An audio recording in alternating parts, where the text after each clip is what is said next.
It is absolutely, almost absolutely impossible for an African-American coach with a winning record to get fired as a coach, whether it's football, whether it is basketball. It doesn't matter. In college, that's all the rage. But guess what? The great Tucker, Mel Tucker, managed to do it. I think he's the dumbest sports human being walking planet Earth right now. But that Brenda Tracy's no good either. We'll be right back because, what? Don't At Me starts right now.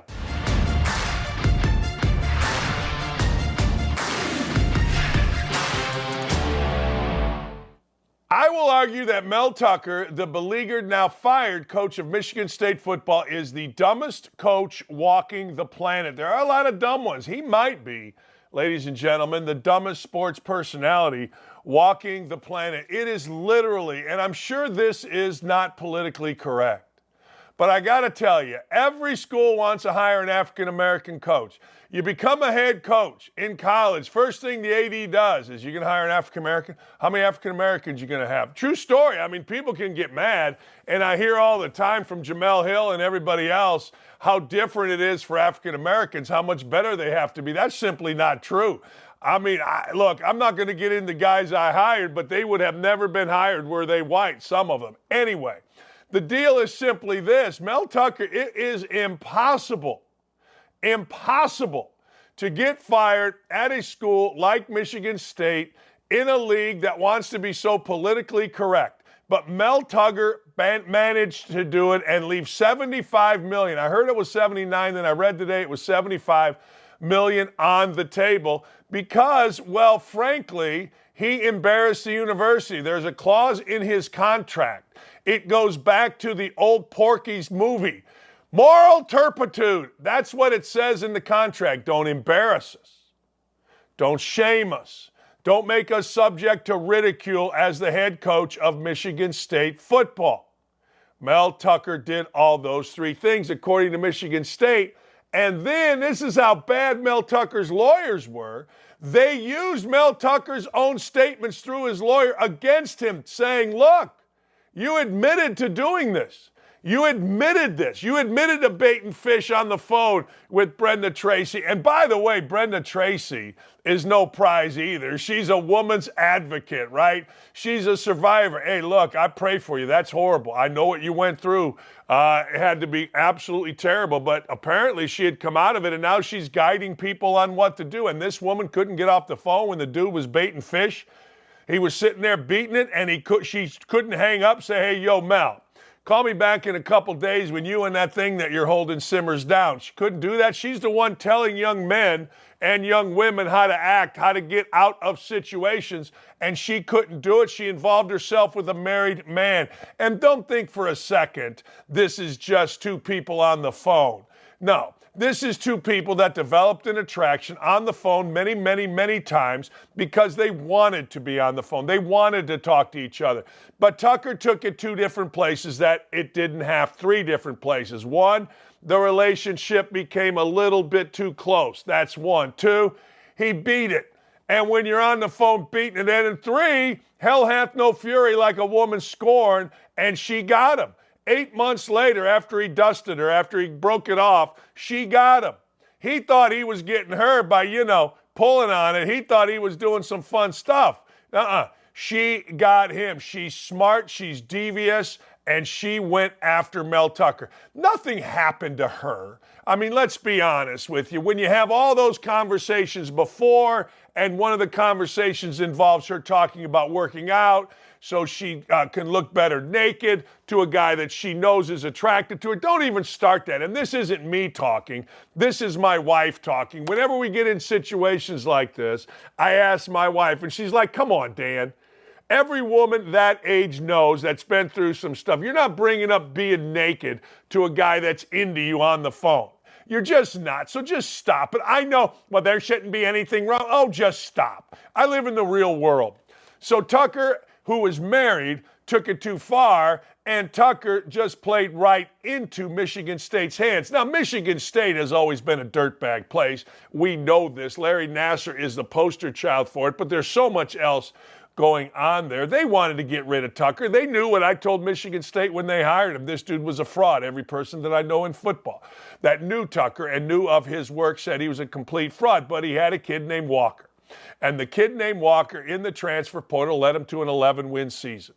He is 5-14 when you take out the 11 wins in 1 year. Well, there you go. There's why he was fired. If he was a decent human being, if he had built up some equity in the building, then the Tugger would have been kept. But make no mistake, Michigan State was very much in its rights to fire him. People are going to disagree with that, but the bottom line and the final line is this. You're the coach. You know not to crap where you eat. You bring in somebody that you pay. That person then becomes a vendor of the school. You paid them with university's money.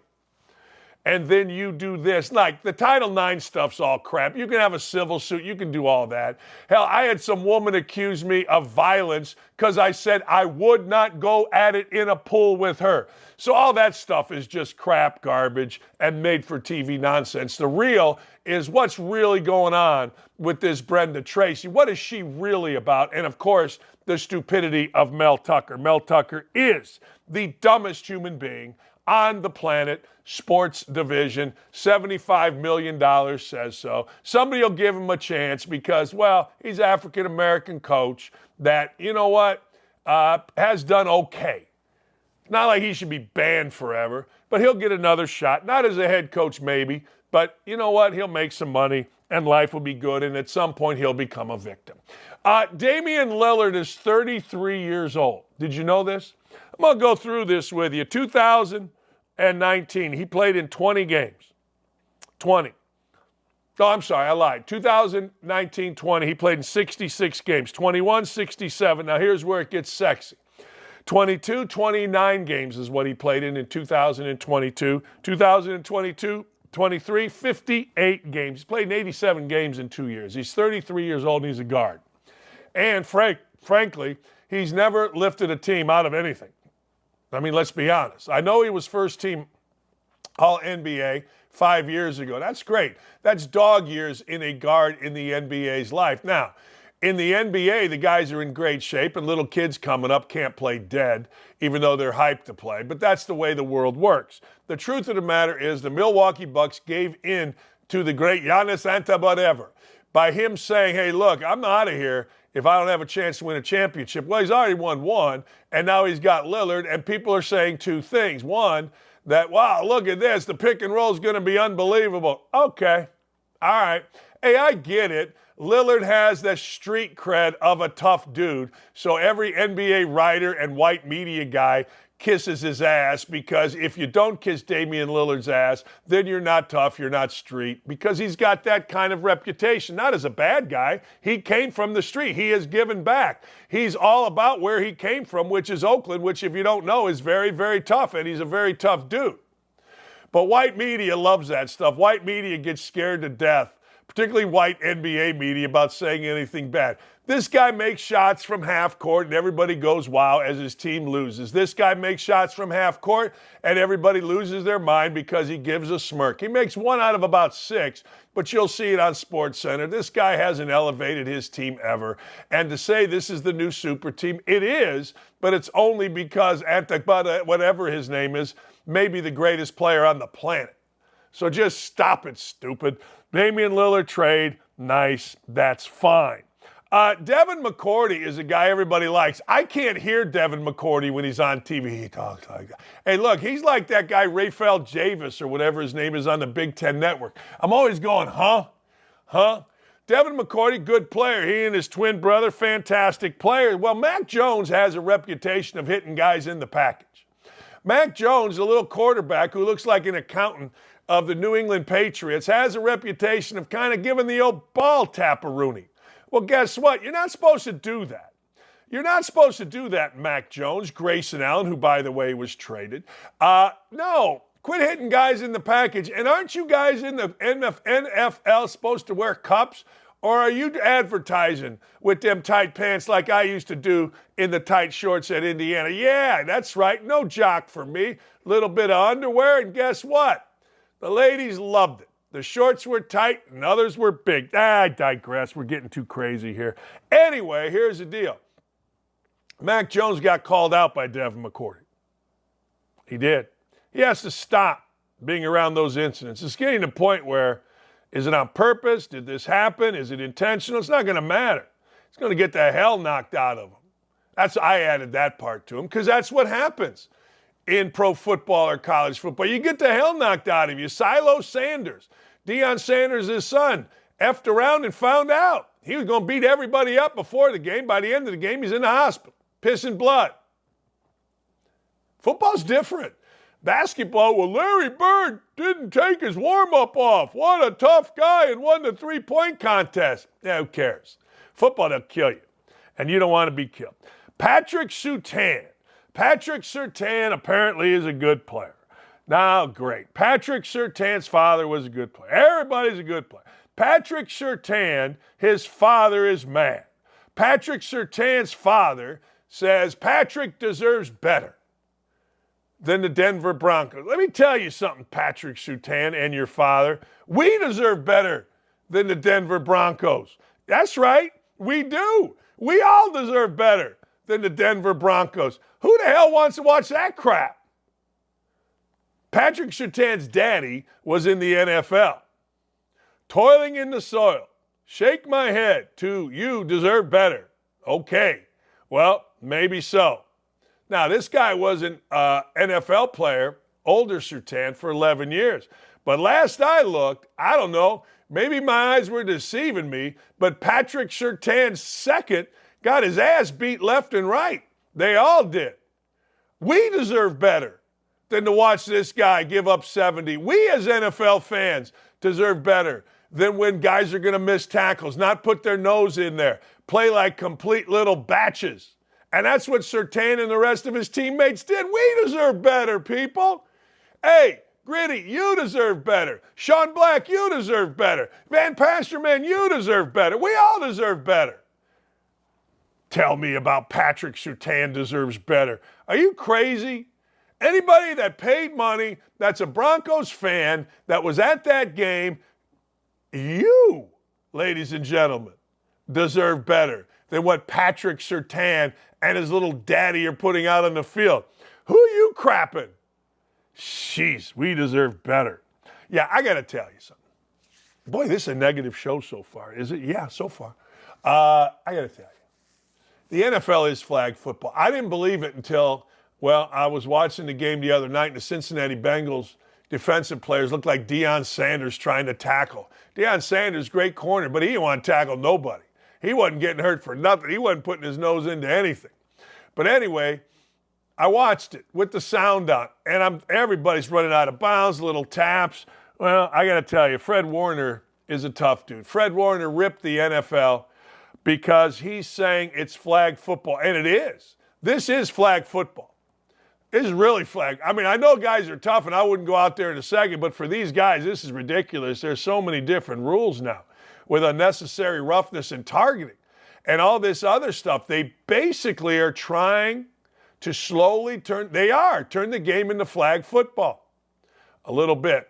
They want to get all the physicality out of the game, even though that's what literally attracts people to watching the game is guys wearing pads and helmets and hitting each other. Boy, is he right. Man, is he right. Guys go out about. It was nice yesterday. Some running back on the Seattle Seahawks put his nose down and took an extra yard, Walter Payton style. God, are you right. Watch how many times guys just drift out of bounds when they probably could get another 5 to 7 yards. I don't understand it. Like, I would think that personal pride would come in at some point, or you want stats. I want stats, baby. I'm going for the extra 5 yards. It's amazing. It really has become that. It's astounding to me. Every time I watch it, it really hit me when I didn't have the sound on the other day. I watch basketball games without the sound because the announcers in basketball are horrible, and they don't add anything to the game but annoy me. But damn, football, I like the sound. At college, I like to hear the bands. The announcers are okay in college, horrible in the NFL, but I digress. But I watched it without the sound, and nobody hits anybody. It is tag. It is. It really is. Yeah. Micah Parsons is becoming a guy because he's really quick. He's really good. And he seems like a good dude. Now, he's become a philosopher on Twitter and other places. He comments on all things, and apparently because, well, he completed a few years, maybe got his degree from Penn State and plays football and hits people. He's like a guru, and we're all supposed to listen. Bill Belichick was asked if Micah Parsons is anywhere nearly as good as Lawrence Taylor, and he said this, I'd just say that I wouldn't put anyone ahead of Lawrence Taylor, period. Maybe I'm prejudiced, but I saw that guy every day for over a decade. He tilted the field for a decade until someone does that. There's a lot of great players. That's right. Micah Parsons is like in his third year. His team has never won squat. Yeah, he's good, but look, he's another guy. He's got a voice. He's like Draymond Green of football without the crazy. He's got a voice, Micah Parsons. So what happens? Everybody wants to hear from him. And white media, again, here we are with the white media, scared to death of him because they know at any moment, if you criticize Micah Parsons, he can come back with that race stuff. Yeah, he can. You know he can, and you know he will. That's all the rage these days. So Micah Parsons gets a pass, and idiots in the media already comparing him to the all-time greatest linebacker ever. Yeah, good for us. That's what we do. All right, I don't understand it, but here we go. You ready? Guy placed $100,000 on Tua Tagovailoa to win the Super Bowl. And Tua Tagovailoa to win MVP. Well, right now, I got to tell you, he's on track to get both. He's going to win $1.6 million. I swear to God, I'm going to do that. When I'm on my deathbed, and if my wife isn't around, if she wises up and leaves, and I'm surrounded by a bunch of hookers blowing Viagra, I'm going to take $100,000 out of whatever account I can find, maybe take a loan, and bet a football game at $100,000 just to say I did. Walk to the pearly gates, probably get rejected, don't want to. My goal in life, I believe there's a heaven, and I want to be there. So I probably won't do this. This is probably all talk. But I'm dying to bet even $5,000 on a game. I'm dying to. But I have an addictive personality. All right, here you go. A bettor from Vegas placed a big bet on Arias, Bet MGM Sportsbook. Bettor backed the Dolphins to win the Super Bowl at 13-1 with a $100,000 wager, a $60,000 wager on Tua plus 500. Two wagers, $160,000, paying out 10-1 basically, $1.6 million if they both hit. Hell, he just needs the Dolphins to hit, and his toes are tapping. Hell, either one hits and your toes are tapping. But I'll tell you this, that's a pretty good bet. That's a really good bet right now. Good for that guy. See, he's got some action in his life. You guys that are young, you can find action other places. Guys my age, I got to go play $10 Nassau's with like 3 guys yesterday. I do. You got to have some action. You got to have some competitiveness. I'm dying to do it. There's going to be hookers and blow, and there's going to be Viagra, everything going when I'm like 90. And I'm going to look at my DraftKings account. Hopefully I got $100,000 in some account, retirement somewhere, and I'm telling you what, I'm taking a swing. And then we're going to, I don't want to, and I'm sure I'm going to end up this way. I don't want to end up in a home in the middle of a cornfield in Crown Point, Indiana. Bunny Ranch, Vegas. Can't believe Dakich says these things. Well, I mean, look, I've always been about doing stuff. I've always been about enthusiasm and action. I'm not about sitting around.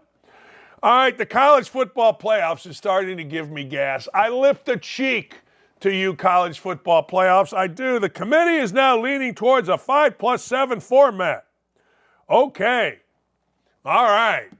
Wake me up when this crap is over. John Feinstein's a great writer, but he is a god-awful radio host, maybe the worst, because he talks about these things like they matter to you. You know what we want? Don't tell me how the sausage is made. Just make the damn sausage. That's it. 12 highest-ranked teams all go seeded. A 5+7 model, that is a 5 highest-ranked conference champion next. Okay. Do it. Either one. Who cares? Don't care. You know what? The John Feinsteins of the world and Dennis Dodds and all these whiny-ass guys are going to bitch about it no matter what you do. I don't care what you do. Do anything. Doesn't matter. Serious business. It does not matter. Get 12 teams. Seat them any way you want. What do we care? Look, NFL and college football is king, period. Period. Nothing else matters, period. College basketball is going to start. Nobody's going to care. Nobody's going to care about the NBA until, I don't know, I guess the finals when ESPN tells us it's the highest rated finals ever and Clay tells us that the ratings are in the tank. It's just the way the world works. It is. I'm sorry. It is. That's it. Don't want to hear about it. Don't want to hear. Just give us 12 teams. All you, the Bill Hancocks of the world, just give us 12 teams. That's it. The GOP debate last night was embarrassing for America. Not necessarily because the people standing up there weren't qualified but if that's America's best, then we're in trouble. I mean, the three hosts, that Mexican lady or wherever the hell she was from, she no more needed to be there than the man on the moon. I understand. We've got to have a lesbian, African-American, Hispanic. Can anybody find an Asian person? And then, okay, maybe the white person can be there too. I get it. I totally get it. But that lady from Univision or whatever, get her out of there. What is she talking about? CRT and all this crap just get her out. She added nothing. Couldn't understand. No, get her out. Get her out. If we have a debate for the Mexican chat, then do that. But she was awful. And the candidates were worse. I mean, how many times can you interrupt each other? Look, if I was one of those guys, I'd have said, hey, man, look, here's the deal. You guys are clowns. I'm going to go over here. You guys whine amongst yourselves. What was Chris Christie talking about Donald Duck? What are we doing? The only guy with any sense is Ramaswamy and DeSantis. I mean, look, I started watching. And you know what I did? I had to turn it off for a little bit, and then I could come back. The moderators are talking over each other. The guys are talking over each other. The girls are talking over each other. I'm sitting there going, wait a second. What? I wouldn't vote for any of these guys except I must tell you. I must tell you, Ramaswamy makes sense to me. I remember saying it way back. Way back, that Donald Trump makes sense to me and he's going to win.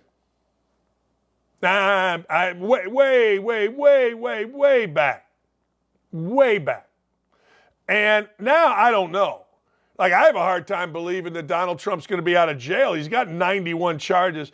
I will tell you this. Doug Burgum. I didn't know Doug Burgum from Doug Plank. But when I first watched, he actually made some sense and was allowed to talk about the automakers' strike. Then, of course, everybody's talking over each other, and Bergen had to get threatened with turning his phone off. We're going to talk. We're going to talk at 9:30 to our friend Jason Allen Hammer. It's Hammer time. But that was embarrassing. Like, we have just the dumbest. I remember there was a debate. There was a debate between Dick Cheney and some dude from Connecticut that was a longtime congressman. And they sat at a table with a moderator, and they just spoke to each other. Is that my guy? He looks like Abe Lincoln without the beard. But anyway, they're sitting there, and Joe Lieberman and Dick Cheney sat down at a table and did a vice presidential debate. And they talked like adult men. And whether you think Dick Cheney's the worst human being alive and you don't know who Joe Lieberman is, do yourself a favor if you're into this kind of thing. Watch that for 10 minutes.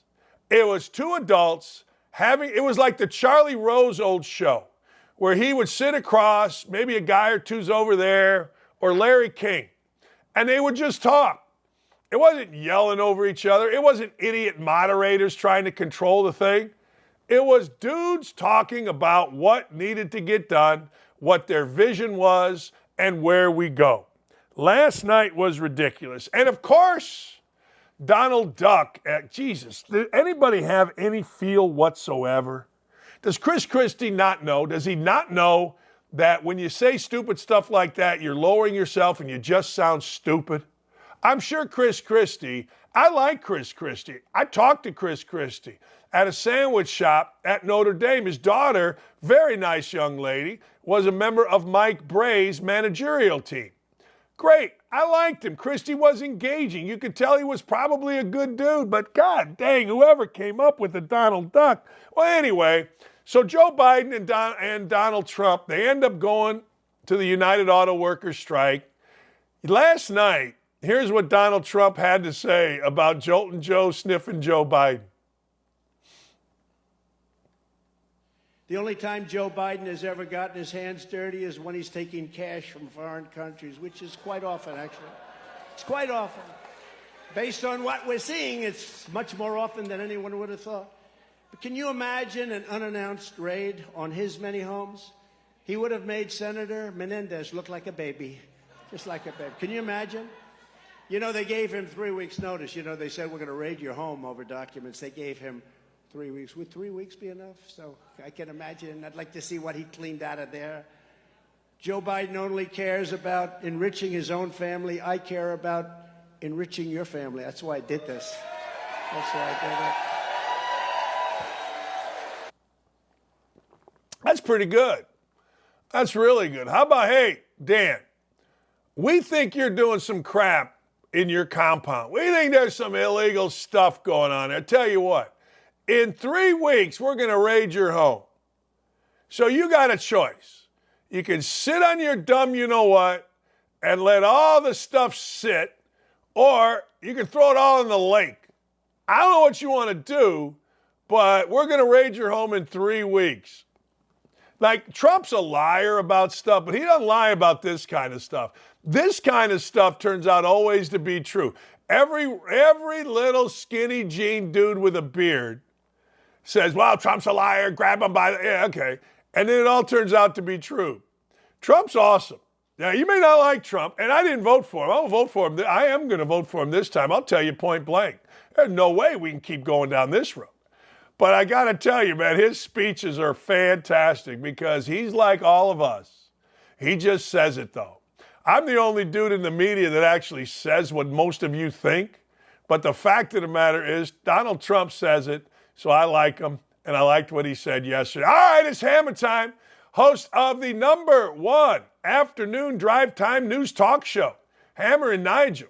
He's going to give you some picks. He's going to tell you about the debate. We're going to talk about the idiots looting that continued in Philadelphia. Look, I'm bringing in the National Guard. Hey, screw you. We're at war in our cities. We are. And you can call it whatever ist you want, but we are literally at war in our cities. These aren't protests. These are criminals. If I'm the mayor or the governor of Pennsylvania, I'm bringing in the National Guard and I'm shooting. I'm not letting people destroy our cities. We work too hard for stuff. People just want to come in and break in. I'm standing right there with a gun. I'm sorry, but I'm not letting this happen. It's happened here in Indianapolis, and so many people lost their jobs. So many people lost their business. Suicides are up. Why? Because idiots decide that it's okay to go break in and destroy businesses. If I'm a governor or I'm a mayor, I ain't having it. We'll be right back. Hey, looking for the hottest sportsbook offers at OutKick? Find exclusive promotion, expert bets, latest odds. Get in the game at OutKick.com/bet. I'm here at the Big Machine Music City Grand Prix, but that's not the only big race that's on people's minds. Let's go talk about it. There's no way Biden can win again. There's just no way. Even the people that voted for him because they didn't like Trump, now at least have to see, like, senile, not all there. Probably won't be alive for 4 more years. Are you a Trump guy? Or are you a DeSantis guy? Or someone else? I don't like any of them. Who's your dream candidate? Who would you want to run? Myself. I think the best candidates probably are smart enough not to run. I just hope there's somebody that's young enough to care about the country instead of their politics. My fear is they get Gavin Newsom from California. And I think it would be the new cool vote for the younger people, and that's what I don't like. Who do you think on the Republican side would be able to take on Gavin Newsom? Great question. As a Republican registered, I love what Trump's body of work did, but they're just out to get him and destroy him, and we won't get things done, which is crappy for me to say. I thought DeSantis was going to be the guy. Trump only has 4 years left. he cannot fix everything that just happened in 4 years. And he's going to be battling indictments and all these false stuff for the next 4 years. We won't get anything done. And it'll just be the stalemate in America. That's why I almost don't want him in. But if he is the leading candidate, that's who I'm going to vote for. Is there any Democrat that you would vote for, consider voting for? Absolutely not. What about RFK Jr.? No. Who should our first female president be? Michelle Obama, of course. Yeah. I'm going to go with Harambe 2024. We have the 2024 presidential race coming up, and I wanted to see who you thought your favorite TV characters would vote for. Homer Simpson, like who do you think he would vote for? Donald Trump, all the way. Vito Corleone. Whoa. Whoever advances the cause of the Corleone family.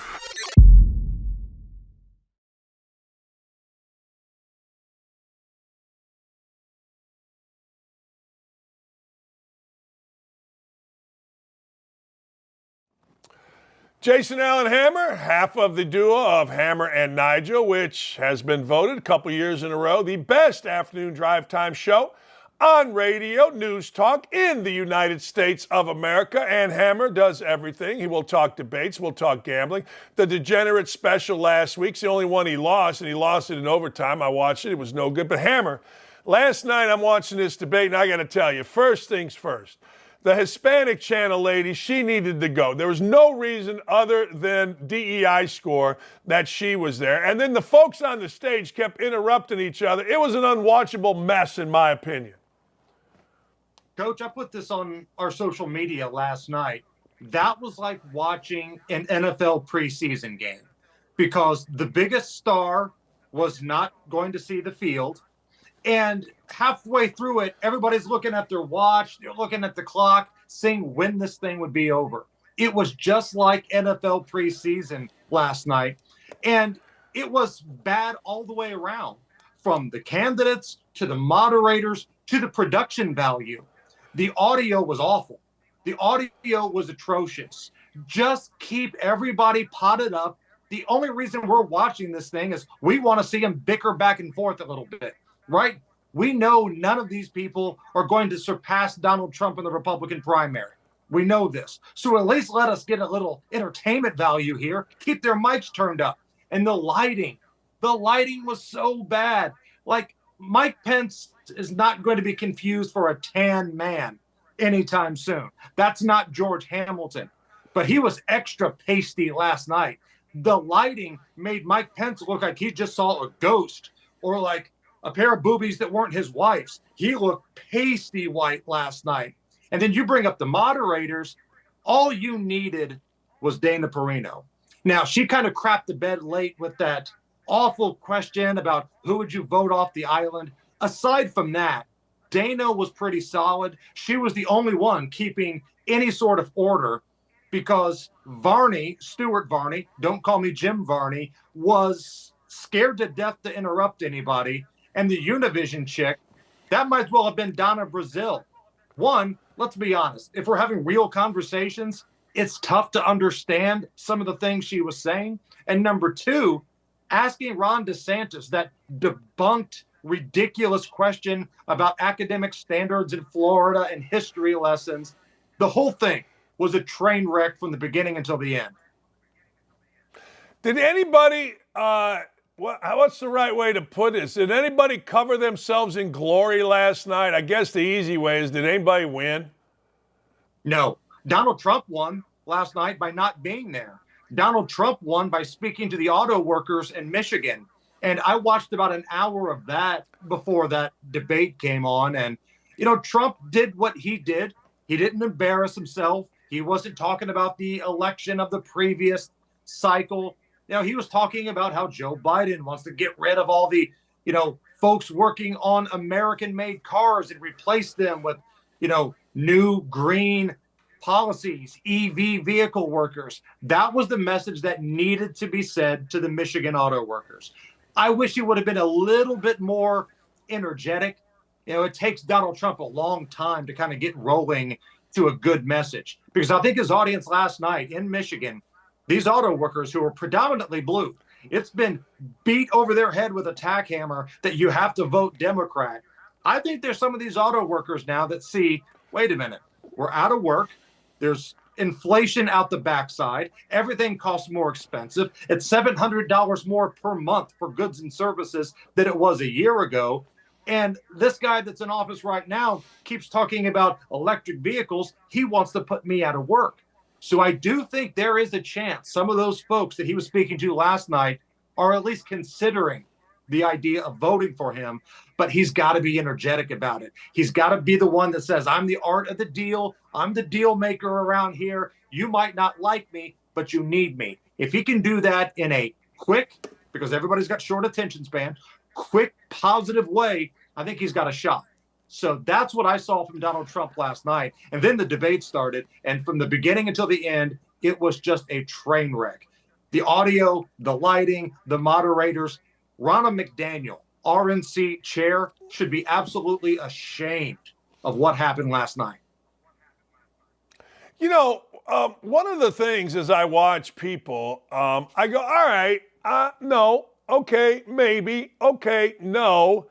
And Hammer, there wasn't anybody on that stage that I felt like I would even consider voting for. And then the level of stupid, like Donald Duck, we're going to play Survivor. I've been sleeping with a teacher for 38 years. I just feel these people are all dorks. You and I need to get involved in candidates and teach them how to be cool. Because it's like dorks in front of the screen and dumbass dorks behind it. The only guy that makes any sense to me is Ramaswamy, but I don't know. Maybe he's trying to be VP. I don't know. Yeah, Ramaswamy took some shots last night because he's Mr. Anti-China and China's bad, but he doesn't want to give up his TikTok feed, and he loves TikTok. Can't get enough of TikTok. Chinese-owned TikTok, which is taking all your information. Nikki Haley called him on it, and the next thing you know, we're playing the feud. She says everybody gets dumber when they listen to Ramaswamy. Things got personal, and that was pretty much the highlight of last night. You're right. It was amateur hour. Like if you go to a high school production, you know, a high school talent show, and kids are trying to do stand-up, that's what it was like. The awful Pence jokes, Chris Christie trying to be a tough guy. It was so cringeworthy. And we see this at a national level, Coach, and you see it locally. Like everybody that's watching your show right now probably sees the same thing in their communities as well. We have an abundance of political consultants coming out of college every year. All these political science majors, all these political consultants. How many of them are any good? Because every time I watch a commercial, every time I see a debate, I see a bunch of candidates that have not been coached up, that are not saying the right things, that have the wrong messaging. And whoever told Mike Pence, all right, our goal tonight is for you to be wacky, needs to be taken out back and beaten with a stick. I'll give you a couple other things. Nikki Haley. I thought Nikki Haley was pretty good in the first debate. When she said that about Ramaswamy, I couldn't decide if I liked it or I thought, oh, shut up. Nikki Haley, I think the world is ready for a female president. I do. But I know Kamala Harris ain't it. I don't think Nikki Haley is it. Where's Kristi Noem? Is she still stooping that, or allegedly, with that Lewandowski guy? Is that crush her national platform? Where's Kristi Noem? I saw her ads doing the thing. Get her involved in this. There's chatter, there's rumor, there's scuttlebutt that she is on the short list of VP nominees for Donald Trump. So through the grapevine, we've heard that Kristi Noem is a possibility for Donald Trump to be a running mate. If Tim Scott's candidacy falls apart, Tim Scott could be a possibility for Donald Trump to be a running mate. And kind of the long shot here, if you're looking for some value on a long shot, if we're doing sports betting on running mate picks here, keep an eye on Kari Lake out of Arizona. I'm not huge on Kari Lake, but I think the other two folks certainly would help Donald Trump. But as you know, Coach, it doesn't matter. Nobody is going to vote in this presidential election because of who your running mate is. It's never been the case. It's not going to be the case now. The only way that this would be a factor is if Joe Biden stays on the ticket, which I'm not sure is going to happen, But for argument's sake, let's play along here. Let's say Joe Biden stays on the Democrat ticket. He's the nominee. You know damn well he is not finishing out a second term if he wins. So whoever his running mate is, that's who your vote is for the presidency. And if it's Kamala Harris, as Joe Biden once said, get ready, pal, because her approval ratings are lower than his. Keep in mind, during the Democrat primary last time around, she was one of the first ones out. Democrat voters, not people like me, her own voters looked at people like Amy Klobuchar and said, you're more likable than Kamala Harris. Let that sink in for just a moment. Yeah, look, vote for what's his face. Biden is absolutely a vote for Harris, and we cannot have this. Let's get into the important things. No. I want to get into this. I have said this, and I'll take all the hell that comes with it. I've seen what's happened to our city here in Indianapolis when we let criminals come in here and do whatever they want, burn and rob and do all the stuff. I'm seeing it in different cities. If I'm the governor, I'm the mayor, I'm bringing in the National Guard. And I got to tell you, we're not letting this happen. This isn't about looters. This is about people who have worked their whole lives, employees. Suicide rates are up. People have lost jobs. People have lost businesses because criminals don't think they have any accountability. I got to bring in the National Guard, the Army, something. I'm stopping this crap. I'm not letting this happen if I'm a mayor of a big city. The thing is, though, Coach, you want that behavior to stop. The folks that are the mayors, the folks that are the prosecutors, they don't want it to stop because power is a powerful thing. Take my city, our city of Indianapolis. Democrat prosecutor, very woke, very progressive, Democrat mayor who went missing during the riots, but very few people seem to care about that. They want this to happen. They embrace it. Why? Because if you get tough on crime, somehow in today's society, that's been branded as racist because facts are what they are. A lot of crime is committed by members of the Black community. Black on Black crime is a major problem in American cities. And that's not, some racist statement. Those are facts. Those are real facts. And when you're a prosecutor and when you're a mayor and you come out and say, I want to be tough on crime, you've got folks in the inner cities that feel like that's an attack on the Black community. It sucks that it's got that way, but this is what you see in Philadelphia and Chicago and Los Angeles and now Indianapolis. Power is a powerful thing. These career politicians, and that's what we see here, Joe Hogshead's never had a real job in his life since, probably the late 1970s. And the prosecutor who wants to be the mayor next time around, they want to stay in power. They don't want to upset the Black community. They don't want to upset the people that could possibly keep them at the top of the totem pole. So that's what it's about. People like us who want law and order, we apparently are the minority around here. And that's a problem. We need leaders. Bill Maher said it. Bill Maher was talking to Joe Rogan, and he said we need leaders in the African-American community. We do. I mean, this should not be tolerated. Go ahead. If you speak to folks in those communities, they want the same things. Like Twitter and social media and Facebook, it's not real life, right? You see the loudest, most over-the-top lunatics on social media, and for whatever reason, they get clicks, they get likes, they get retweets. Everybody feels like that's the case. Like if you talk to my friend, Reverend Charles Harrison, he's a pastor in Indianapolis of a Black church. He leads this group called the 10-Point Coalition, where they walk the neighborhoods of these troubled areas at night, just trying to keep the peace. He's got a group of what he calls OGs, guys that have, gotten into a little bit of trouble back in the day. But now they fixed themselves and they're trying to help young members of the urban community not make the same mistakes. These are the people we need more in the community. Instead, we get elected officials like Ryan Mears, who keeps letting the same people out on jail and just giving them an ankle monitor. All the ankle monitor does is let us know where they are the next time they're committing the next crime.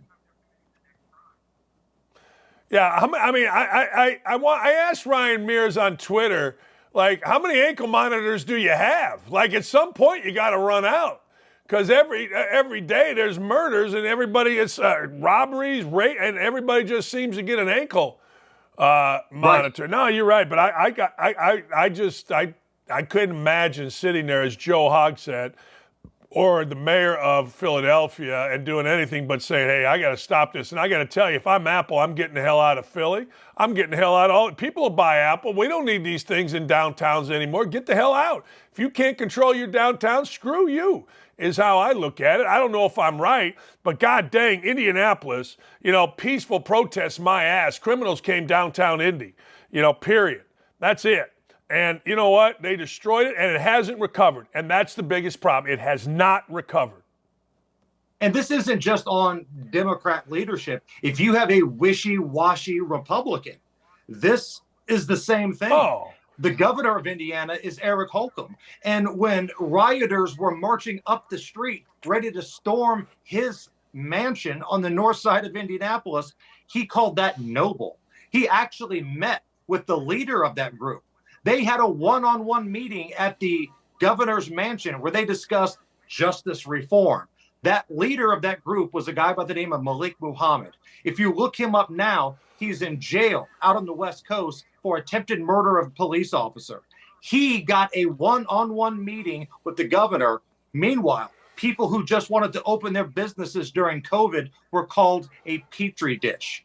The Republican mayor candidate in Indianapolis going against the guy that went missing for the riots might as well have a D next to his name too. He blames law-abiding citizens for the problems in Indy. If you own a firearm legally and you've never been arrested, you're part of the problem, because a state and a city with constitutional carry is apparently the wild, wild west. It's not the fact that it's a revolving door of the criminal justice system. It's us evil, law-abiding citizens who've never been arrested. See, wishy-washy Republicans may be worse than super woke progressive leftists, because at least with the leftists, you know what you're getting. Yeah. No, I agree with you. You're exactly right. And, white guys are so afraid. We're so afraid back then. It's noble to burn down our city. Yeah? The hell it is. I guess I did it too. I don't know. But, back when you had those riots, every white dude in America was afraid to say anything, right? Because you're going to get, you're a racist, you're a misogynist. Well, that's cleared.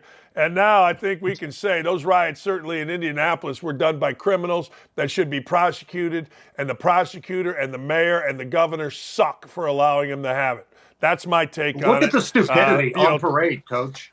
Look at the stupidity on parade. Like, we've all seen those videos of the looting taking place in Philadelphia. There's this one big fat woman that's chanting, people must eat, people must eat.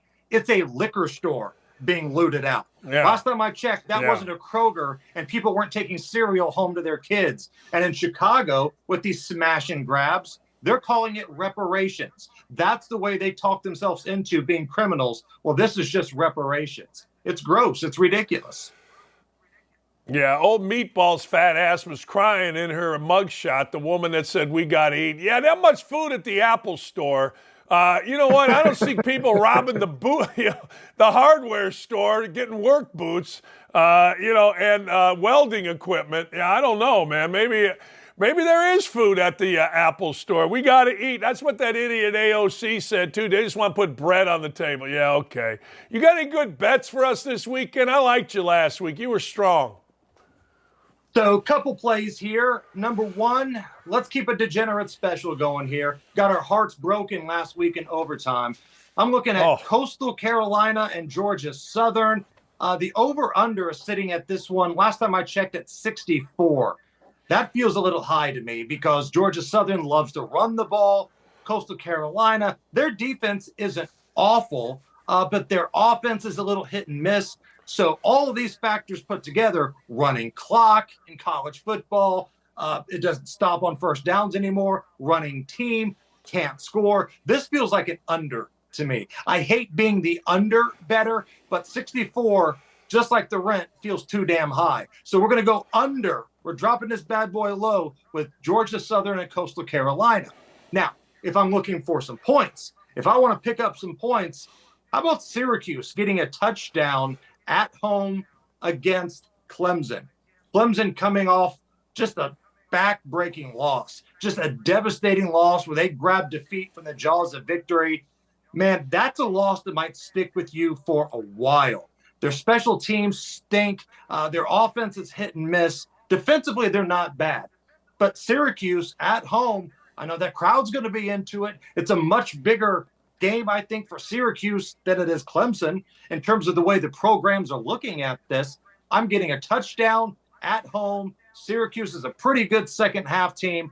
I will take that touchdown, Coach. And last one I got for you, little late night action, Fresno and Nevada. And I can't stress this enough. Nevada stinks. Nevada is awful, and Fresno can put some points up. We saw them week 1 put a big number up at West Lafayette on a Big Ten team against Purdue. It's a big number. Fresno's laying 24.5, but man, I think I'm going to pick that up. I'm going to lay that big number. Give me Fresno because Nevada stinks. The degenerate special, ladies and gentlemen, Georgia Southern, Coastal Carolina under 64. Cuse getting 7 at home. It is going to be a good crowd. Lee's still tied in there. She said people are really fired up. And Fresno, minus 25.5. You and I just solved a ton of world problems, my friend. Have a great show this afternoon. Thanks, Hammer Time. Appreciate it, brother. You got it. That's Jason Allen Hammer, half of the terrific duo, Hammer and Nigel. 93.1. It's WIBC.com. You can listen to him. Number 1 afternoon news talk show in the country. They keep it real, they keep it entertaining, and they keep it fun. And Hammer Time is a Cubs fan. We didn't solve all the Cubs problems, except you better find a damn bullpen. If you can't find a bullpen, we ain't going to the playoffs. We got to find a bullpen, and it may be too late to get a damn bullpen. And it's driving me crazy. It's absolutely driving me crazy. Driving me nuts. We ain't got a bullpen. We ain't got no bullpen. Hey, by the way, Indianapolis is a mess. Now, a couple of years ago, you couldn't say all this, right? You could, but let's be honest here. The African-American community, according to Bill Maher and others, absolutely needs leadership. Why are we allowing criminals in our communities? I hear all the time about African-American community and pride and respect, blah, blah. Okay, well, let's go. Let's figure it out. I mean, I've seen the videos. I don't see many MAGA people in there doing the robbing. I didn't see many MAGA hats doing all the looting. I didn't see many MAGA folks. I didn't see white dudes who are apparently the scourge of the country in there doing the looting. I mean, maybe I missed it. I didn't see very many. So, hey, we got these. Where's Andre Carson in Indiana? Where's our black leadership? We need leaders in this world. We need leaders in the prosecutor's office, the governor's office. We don't need followers. We don't need people that acquiesce to social media. That deal is over. You had its run. Is great. If you said Governor Holcomb met with the guy who actually set the riots that murdered people, Chris Beatty, dead. Not because of the riots, because he was trying to help somebody in the offshoot of the riot. Mr. Indiana, African-American football player in Indiana, killed. And this guy, Governor Holcomb, meets with the guy who set the riots up and called them noble. That's the world that we're living in, people. And I don't give a damn. If you want to support it, you go ahead and support it. If you want to call me names, you go ahead and call me names. But the fact of the matter is, it's Bolshevik, and it shouldn't be tolerated in the African-American community. It just shouldn't be. Well, say whatever you want. White dude tries to help. Hey, he's racist. He doesn't understand. Okay, fine. Got to get a community going. Let's go. Kenley Jansen blasts Red Sox trade deadline inactivity. He's not happy. I don't care about Kenley Jensen. Who gives a rat's ass? This is what Kenley Jansen and the rest of the Red Sox need to do. It's a quote by Brooks Koepka. Brooks Koepka is saying this. He is saying to guys upset like DeChambeau, like Dustin Johnson, hey, you're not in the Ryder Cup. You got snubbed in your own mind. I got 2 words for you. Play better. Play better. Play better. That's always the answer. I don't make the decision. Everyone has an opportunity. Play better. That's it. Play better. I'm playing golf with a noted philosopher, bar owner, bartender, Bob Hebenstreet, a.k.a. Hebe, God rest his soul, one of my favorite dudes. Hebe is saying, hey, look, we're on to the next thing, fellas. Kenley Jansen ain't worth talking about. We're on to the next thing. So, I'm at 9. I'm getting my brains beat out. I'm like, hey, let's adjust. Let's get a few more strokes. Hebe looks at me. He looks like Wilford Brimley. And he says, hey, play better. Play better. I'm like, you know what? You're right. And that's exactly what Brooks Koepka said. Now, Roy McIlroy, who is the linchpin for the European team, he's the Gazda, he's the one doing all the talking. Roy McIlroy said, hey, look, it's strange not having guys like Graham McDowell there who we love. It's going to be strange not seeing Mickelson. It's strange. It hits home, this live thing. But this week of all weeks, it's ironic. It's ironic. Live, Ryder Cup players not at the tournament. Well, look, here's the deal. I don't care what you do, but just do this. Both Americans and European players. Don't act like little snotty rich frat boys. I hated little rich snotty frat boys. I did. I do. I don't. Stop. Don't act like that. Act like adult men with a penis. That's who you act like. Don't be rich little snotty white boys. And I'm not sure how you do it. You got to have some cools to you. You got to be a CWB, a cool white boy. My nickname, by the way, growing up. That and Rip. I digress. Be a damn CWB. But don't be little rich white guy. And the way not to be little rich white guy is to complain about crap. Complain about crap that we don't care about. Well, I didn't like the greens. Well, the setup in the rough is too tight. I don't like any of it. No, shut up. Seriously. I don't want to hear any of it. Nobody wants to hear any of it. Nobody. Don't be a little rich white dude. Nobody wants to hear from you. Nobody. Nobody. That's all I'm telling you. That's it. Kelly School of Business is at Indiana. This guy's got an MBA from it. 9-year NFL vet, Clay Harbor. How about that? That's right. Clay Harbor is going to talk a little NFL with me. He was also on The Bachelorette. And he was playing football. And he got hurt. Clay Harbor's a bad man. Yeah. Very, very, very wide range from NFL to The Bachelorette. God bless him. We'll talk to Clay Harbor, former Eagle, next. Looking for the hottest sportsbook offers? At OutKick, find exclusive promotions, expert picks, and the latest odds. Get in the game at OutKick.com/bet. Chad, also stupid, Keith Olbermann, and his response whenever Aaron Rodgers went down with the, eventually it was the Achilles, but at the time, everyone's playing doctor on social media, and he retweeted one of the doctors that said it could be a Liz Frank foot injury as well. Olbermann retweeted and posted another hashtag sudden Liz Frank due to failure to vaccinate. Well, Rodgers went on Pat McAfee and responded to Olbermann. Hey, hold on, there's another guy. What's the guy? Keith Olbermann said that. You love him, though. Because you're not vaxxed, that's why it happened. Yep. Yeah, get your 5th booster, Keith. Anyway. He didn't hold back. And Rodgers is back on with McAfee. Get your 5th booster, Keith, is terrific. Perfect way to handle that. I'm sure he has. Aaron Rodgers said a lot in his hit on McAfee, too. He said, don't expect him to be on the sideline anytime soon with the recovery, but that he's hoping to get up in a booth. And he said he joked that I hope they give me a headset so I can at least give a few plays, call a few plays over the game with what I'm seeing. Seemed to be in relatively good spirits given the circumstances. If he's on headset. But a great line about Keith Olbermann, who has just become a complete and total caricature. Yeah, and just a loser. I just don't understand. He's playing into it too. Keith Olbermann was a really good broadcaster and good at what he did on SportsCenter, and now he's become a cartoon, and I don't get it.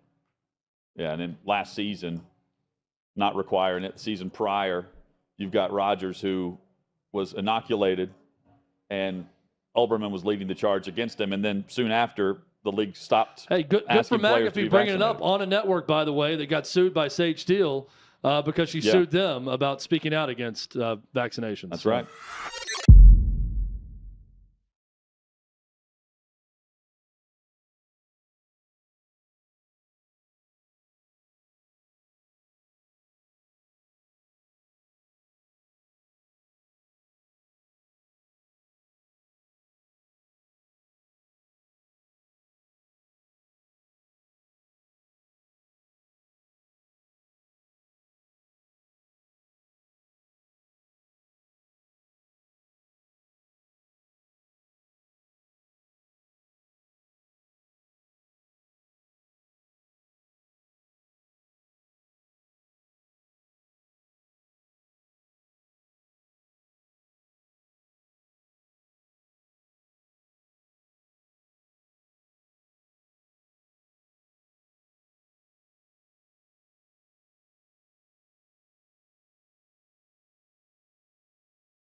You know, when you are a basketball player and you don't have any Division I scholarships and your brother's playing linebacker at Missouri State and he tells you to come on down to Springfield and walk on, and then you become a 9-year NFL vet, that's a hell of a story. No, seriously, that is one hell of a story.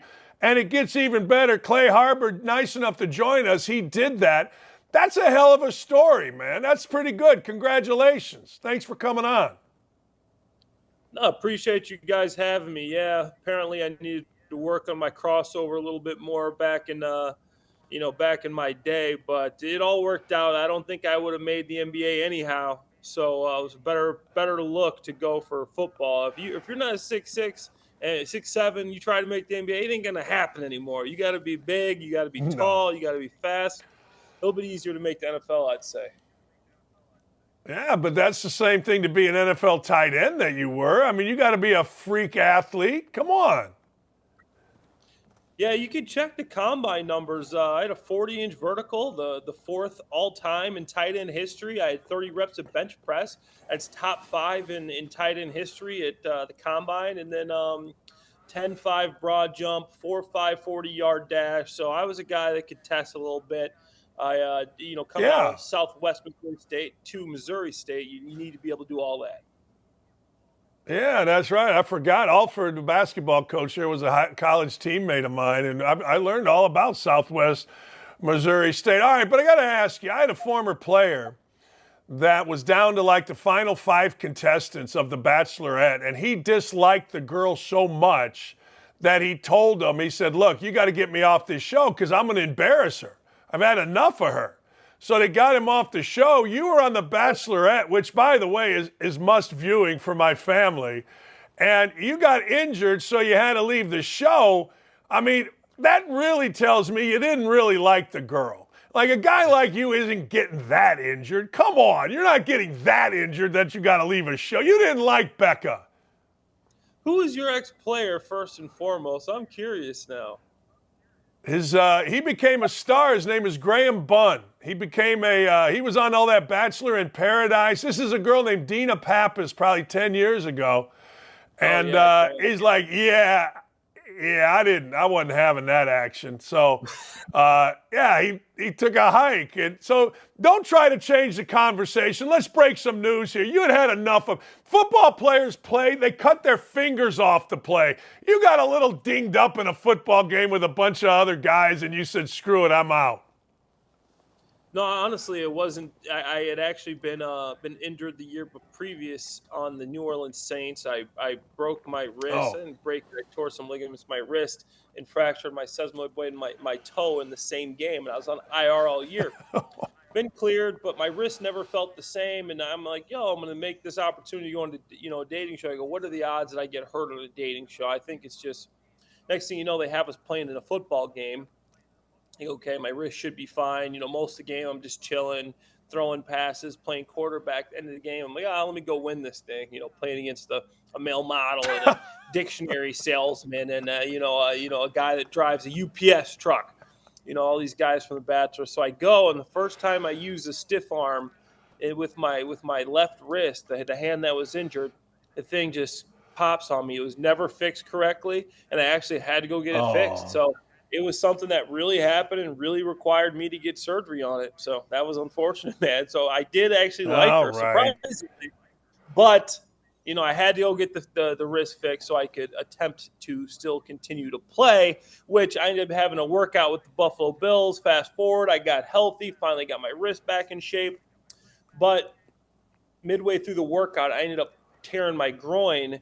Brian Dable's on the field, Sean McDermott, I'm the only guy working out. If you're healthy and in shape, we're going to sign you. End up tearing my groin in the middle of the workout, and that's pretty much how my career ended. Oh, man. I mean, that's what I love. Football players in the military. Yeah, I just tore my groin. Yeah, the career ended. Yeah, I just tore a pec. Yeah, I just broke my knee. Yeah, shit, I just had 17 surgeries. All right, let's get to the NFL. Here's the deal. I try to tell people this from playing and coaching. You learn that there is a fine line between winning and losing, and oftentimes that fine line involves, frankly, an injury. You know, we've seen what happened with the Jets and Aaron Rodgers. Jonathan Taylor sitting out. All right, that's a little bit different deal. But keeping guys healthy in the NFL, walk me through this. How do you do it, and the fine line between winning and losing? No, you're right. Injuries play one of the biggest parts. Sometimes it's not who the best team is. Sometimes it's who's the deepest team. Because, you know, if you got a all-pro player, say it's your middle linebacker, your left tackle, but you got a bum backing him up or something, the guy that everybody knows this guy can't play. Odds are at some point in the season you're going to have this guy in the game in the lineup if your guy don't stay healthy. So it's very important to have a deep roster, have players that everybody believes in and depends on, because that does have a impact on the rest of your team. But they know, dang, this guy's playing this week, it's going to be a tough one.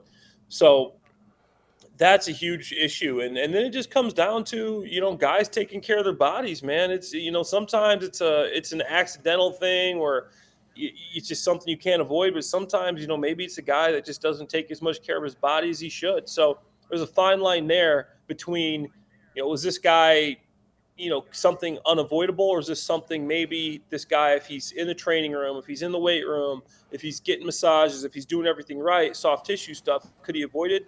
Or is it maybe a full contact injury that, a lot of times you can't avoid?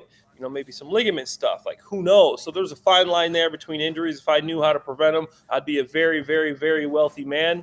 And I probably wouldn't be on with you guys right now either. I'd probably been an island or a boat somewhere in the Caribbean.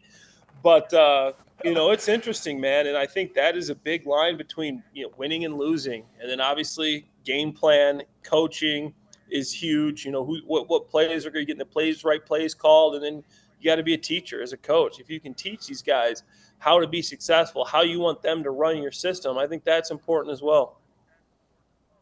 One of the things, to your point, it goes quick, man. I mean, what's going on in your opinion? I know you're not there, but you've been in a billion NFL locker rooms. What's going on with the Jets in their locker room, do you think? I mean, there's rumors that the defense is mad that they're staying with Zach Wilson. I'm the coach. I go, I don't know, who the hell am I going to play? What do you want me to do here?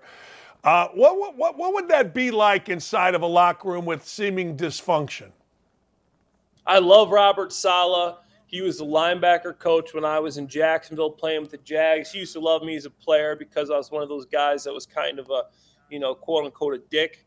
I would block until the whistle blew. Yeah. I would, fight. He goes, I love the way you play. So Saleh and me always got along. But right here, I think he's just wrong, man. And I don't know if it's him or the GM, but you got to get somebody else in there. You went through this last year, and the guys they're just getting sick of it. Hey, we have a team that can win games, and we're just seeing it week in and week out that our quarterback is a guy that just you can't win with. And if he's a game manager, I like how they signed Trevor Siemian.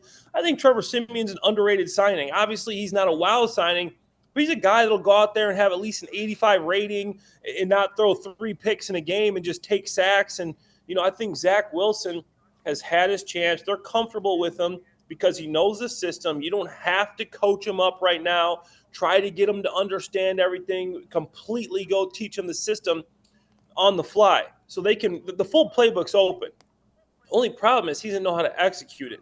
If you bring a veteran in, I don't care how much football they've played, it's going to take some time for him to get to know the system. And you don't know how he's going to be able to play it. So Nate Hackett, maybe you bring in a guy from his past. You look and see, okay, what quarterbacks have you coached that are available? Maybe we can trade for a guy.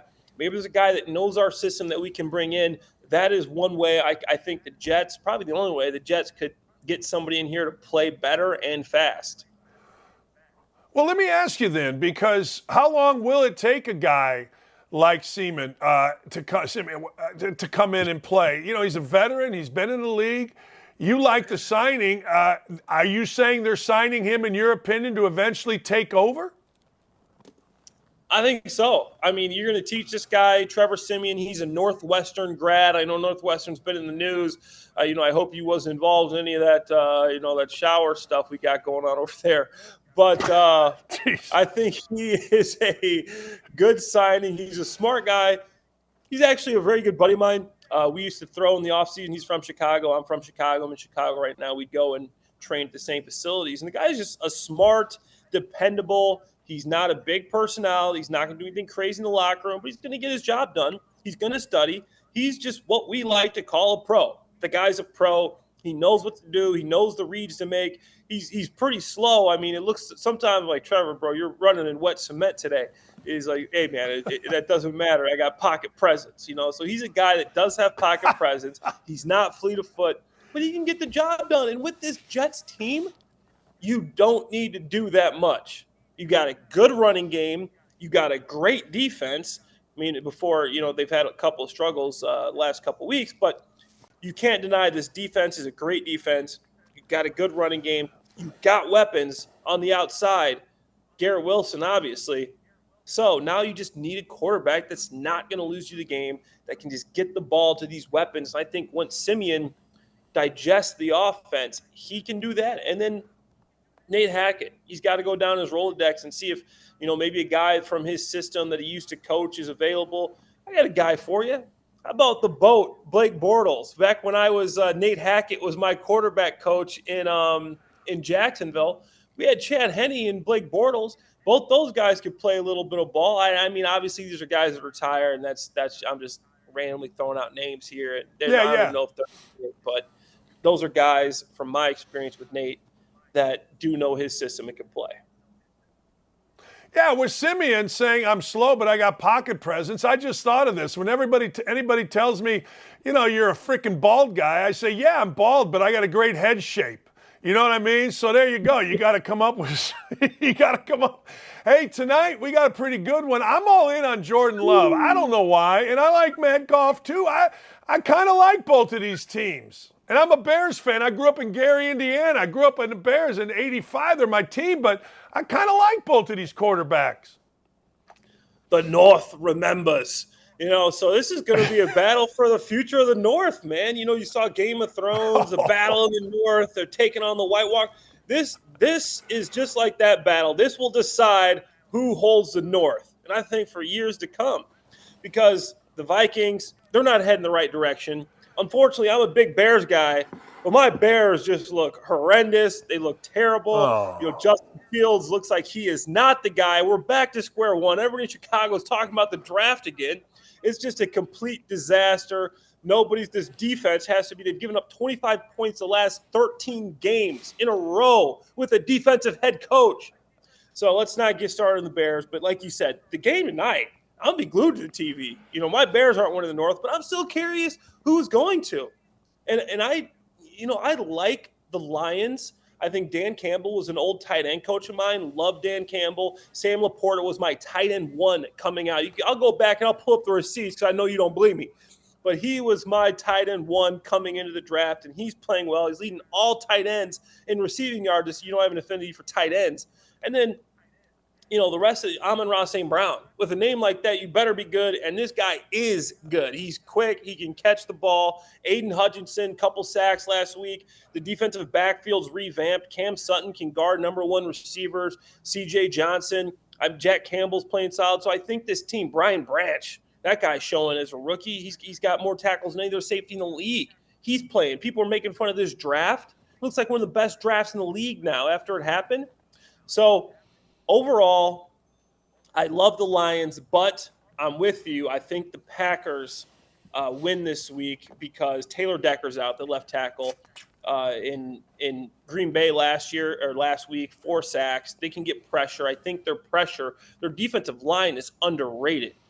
So you're going to see some pressure coming from Green Bay. Jair Alexander, I don't know if he plays, but if he does, I think he's one of the few guys that can actually stick with Amon-Ra St. Brown.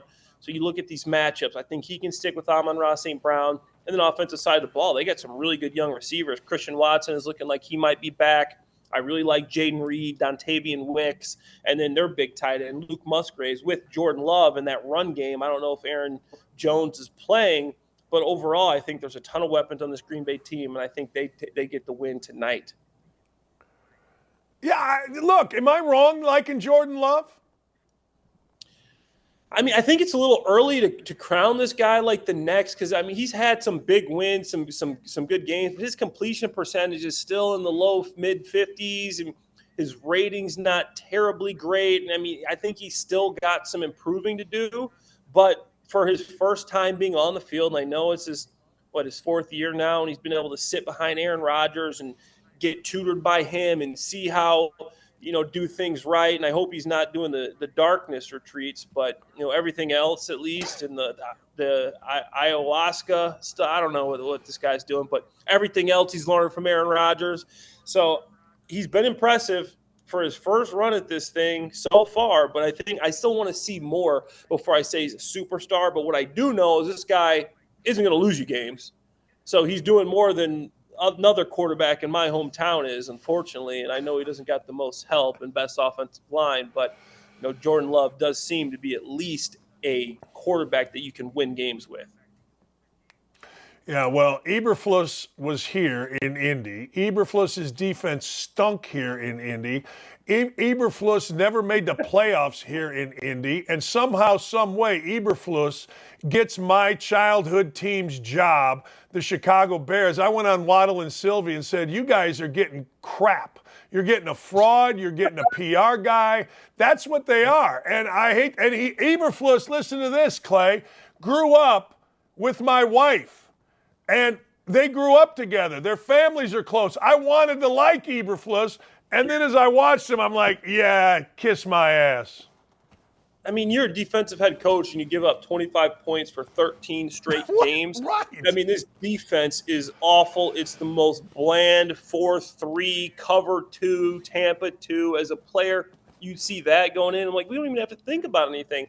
The only way that defense works is if, like the Bears of old, if you have Brian Urlacher, if you have Lance Briggs, Julius Peppers, Tommy Harris, Charles Tillman, Mike Brown, you got to have some straight dogs for that defense to work. And if it doesn't, it's going to what's happening right now is going to happen. You're just going to give up 25 points every single game. Yeah, it makes me nuts. Hey, I hope you'll come back. This was fun, Clay. Thanks. Appreciate you. Come back. No, appreciate you, besides all the talking all that trash about the Bachelorette, man. I'm a fan. We get watching it, man. When my daughters and stepdaughters are home, we can't wait. We're like, let's go. But Dina Pappas made my player nuts, man. He had enough. Thanks, Clay. Appreciate you, man. Thank you. That's true. Yeah, that was fun with Clay Harbor, 9-year NFL vet, man. These guys, when they talk, I listen. I don't listen to everybody, but I listen to smart dudes. All right, speaking of smart dudes, I love this. So Deion Sanders is all the rage, and Deion Sanders speaks like I like to speak. Deion Sanders was killing a kid named Corman McLean, a 5-star recruit that can't get on the field. Sanders was asked about it. Here's what Deion had to say.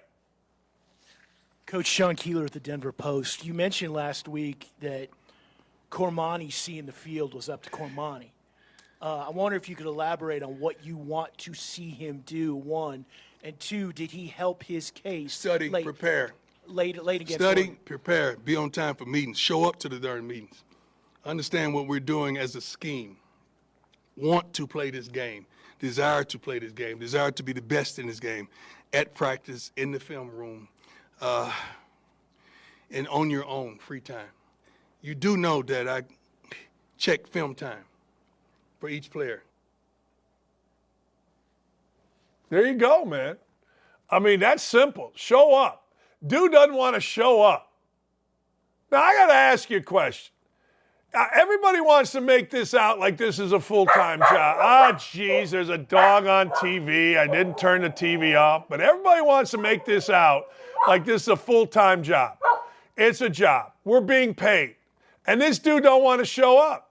This guy doesn't want to be on time. This guy doesn't want to prepare. This guy doesn't want to watch film. This guy don't want to do nothing. Coaches pay attention to everything. Absolutely everything. Like, I used to know at Indiana if our team was going to be any good, if and how guys got together during the conditioning program. Were they playing after, or were they making excuses? Like, everybody gets on Knight's ass about grabbing Neil Reed. Grabbing Neil Reed should have happened when he was a kid. by his dad. But anyway, long story short, coaches pay attention to everything. If we had an off day, I wanted to know who was in the gym and who wasn't. I didn't punish them because you couldn't. I want to know who was shooting free throws after a game. I want to know every single thing. Was anybody extra doing any extra in the weight room? I want to know everything. And if I ever go back to coaching, which I don't think I am, I got to tell you, I'm watching and charting film time. He's right. There's a 20-hour rule. Yeah, get the hell out of here. I wouldn't worry about a 20-hour rule today, tomorrow, the next day. Guys are getting paid billions of dollars to play. Screw your 20-hour rule. Get your ass in the film. Good for Deion Sanders. See, now, I don't know Deion Sanders' operation. I don't know if this is all smoke and mirrors. I don't know. But what I do know is they seem to play pretty hard, and he certainly says the right things. That's why I went to Indiana. Got to be accountable. My high school basketball coach didn't do that. Hey, go run sprint. We were still damn good, but now that I got older, I'm like, damn, maybe if he did, we'd have won 2 state championships. I don't know.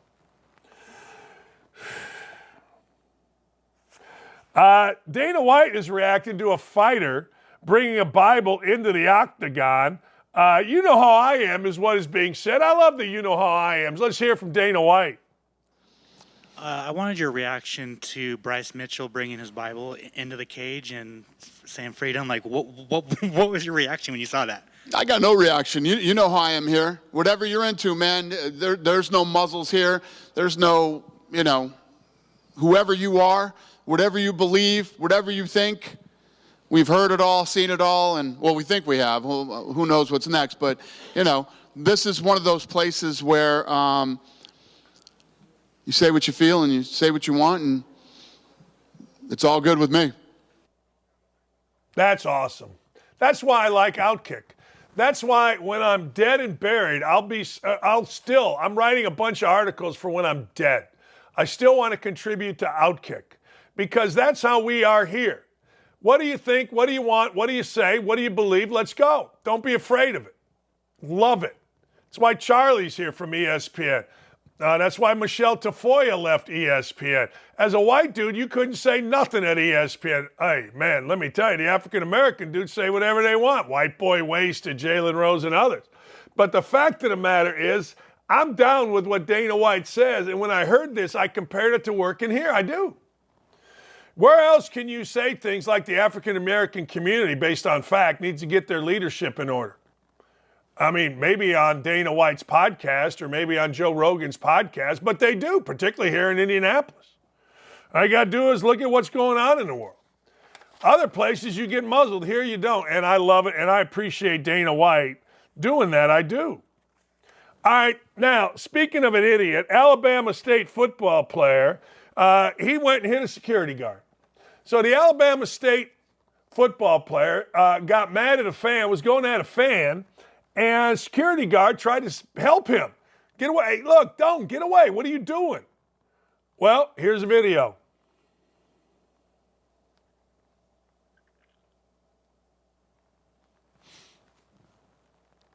There's no audio. Look at that.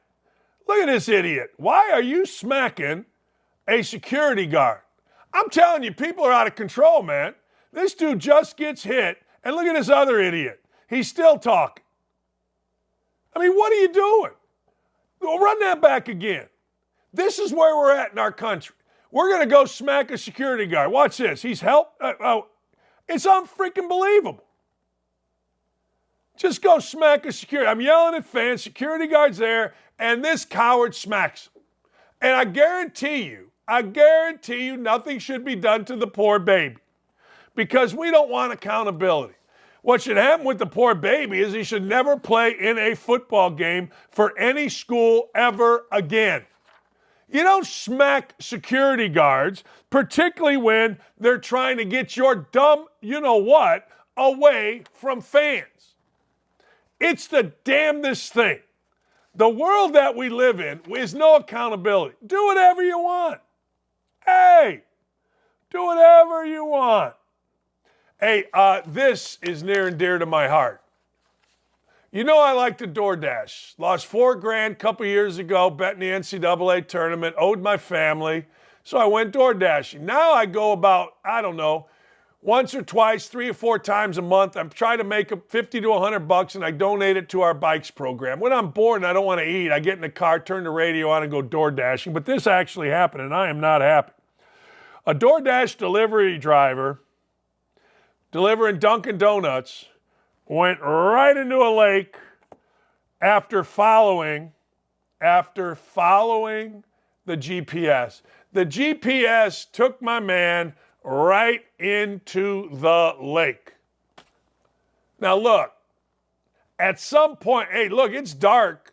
If you're door dashing at night, it gets dark fairly early now. It used to be like 10 o'clock here in Indy. Now we're around 7:30. But the fact of the matter is, don't go in a lake. A friend of mine just drove his golf cart into a lake out here at Old Oakland Golf Course. That's right. They had a big party called Rock the Range, a band, drinks, hors d'oeuvres on the driving range. The bourbon was flowing. The guy lived this way. Somehow, some way, he went that way and put his cart into a little pond off the first tee on the East Course at Old Oakland. Look, people, open your damn eyes. Don't blindly follow. I say this in every walk of life. Don't blindly follow. Don't be sheep. Don't blindly follow a political candidate, some kind of boss. I did. No man is a hero to his valet is going to be the name of my book when I talk about my life experiences with Bob Knight. Basically was his valet. No, and you know what? I love the guy, so I did whatever. And at the end of the day, you're like, no, ixnay on the Elvase, whatever. No. All right, we come back. I got some damn awards. But don't blindly follow nobody. I got damn awards coming up, and you're going to like them. Hey, thanks to Pat McAfee, by the way. Yesterday, Pat McAfee had to piss the suits off at ESPN. He not only showed Lou Holtz, but he showed our entire show, me and Holtz next to each other on his show. My phone was blowing up. Pat and I were texting about it. I appreciate Pat doing that. That had to make Norby and the fellas just pissed off. Dakich, what are you going to do? All right, we'll be right back. I got the damn awards coming up next. Are you looking for the hottest sportsbook offers? At OutKick, find exclusive promos, expert picks, and the latest odds. Get in the game at OutKick.com/bet.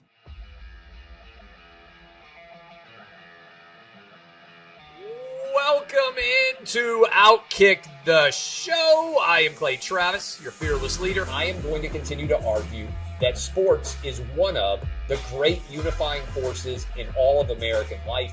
ESPN is a sinking ship. Democrats are now the party of the white, woke college graduate. We live in a land of participation trophies. You gotta lean into the turns.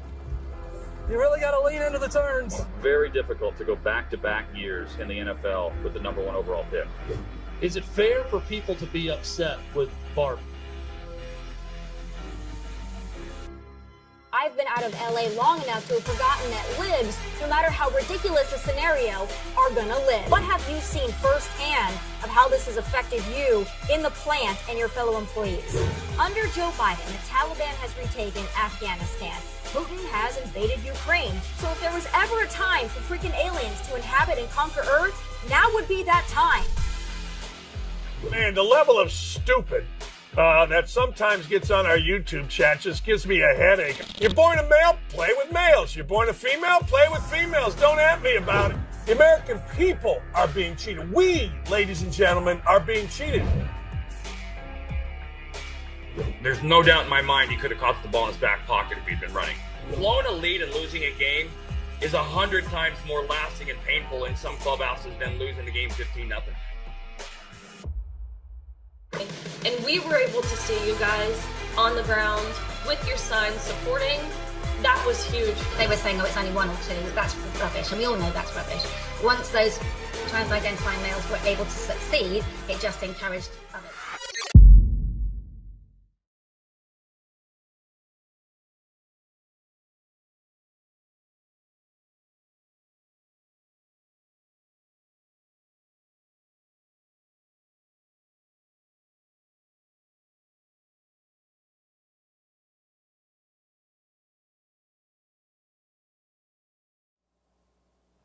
Hey, welcome back. I was just reading about the health benefits of vodka, and antiseptic is one. So if you cut yourself, do yourself a hero, do yourself a favor and dump a little vodka on it. All right, ladies and gentlemen, without further ado, it's the damn awards.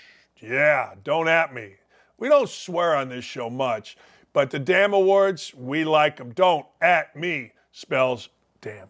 Hero of the week, ladies and gentlemen, none other than 86-year-old Lou Holtz. Lou Holtz stood on our program, sat on our program, and did not back down from his comments regarding Ryan Day and others. And you know what? I loved what Ryan Day did after the game. I loved it. And I loved what Lou Holtz did after the game. I loved what he did before the game. He's sitting there at Notre Dame. He's a legend. He's got a statue. He's got his little Notre Dame jacket on, and he says, look, Notre Dame's more physical. And then he stood by it even after the game, and he's not wrong. Notre Dame decided when they were running out the clock to throw a pass that stopped the clock, kept a timeout, and it ended up costing Notre Dame big. It was a terribly coached game by Marcus Freeman. Lou Holtz did what he should have done, I guess. I didn't really think about it. Called Marcus Freeman, said, sorry, put you in a bad spot.